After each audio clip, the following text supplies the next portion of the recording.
golo walba inuu goonigiisa u shaqeeyo waxa loo sameeyay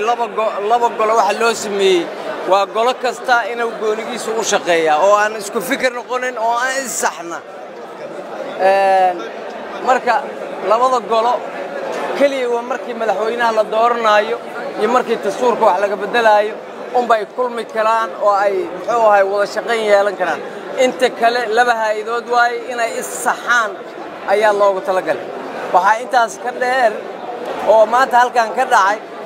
waxa la sheegay muxuu ahay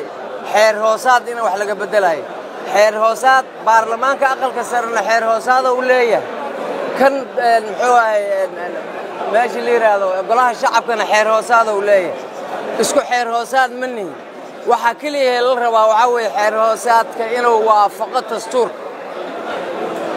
qaladka marka guddoonkiyo aan experience lahayn iyo dad danleey ah oo doonaya inay dantooda ka fushidaan ayaa meeshii soo galay for example waxay sheegeen doorashada in waqtiga jadwalka noocaas lagu qabanayo waa in baarlamaanka uu ansixiyaa barkee waxa la ansixinayo waxa way maalin hebel waxaan la qabto ma la qaban karaa mase lama qaban karo in la yiraahdo baarlamaanka qofna kaligii dictate mu samayn karo wax uu soo qori karo waxaana hubaala oo dhammaan inta taqaana baarlamaan muxuu ahay ay uga ayidaysaa hal qof inta uu diidan yahay baarlamaanka doorashada kama dhici karto waxna kama dhici karaan sidaas daraadeed guddoonka baarlamaanka ayaan rabaa inaan fariintayda halkan ugu diro yaay baarlamaanka kala qaybinin yaay baarlamaanka laba group kala dhigin ayagana yaay noqonin guddoon hal dhinac ka raran yaay noqon tan ugu muhiimsan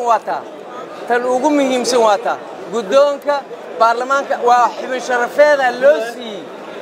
sharafeeda loo siiyay guddoon la doortay ma aha inay lagu danaysto oo dad danleey ah ay muxuu ahay dantooda ka fushidaan ma aha wax la aqbali karo ma aha wax haddii da'da lagu geeyay haddii xogaa maskaxda ay cuslaatay waa goonigeeda taqaatiir baan u dilaynaa dad daa'ira noo hogaaminay laakiin waxa aan leeyahay waxay tahay ilaa ay hadda heerkaas nagama gaarin waxa aan rabnaa waxa weey inay dhinac ka rarnaanin jadwalkii baarlamaanka doorashadiisa lagu geli lahaa halkan ha keenaana ha ansixiyaan intaasaan rabaa inaan ku soo koobo وبالله التوفيق والسلام عليكم ورحمة الله وبركاته.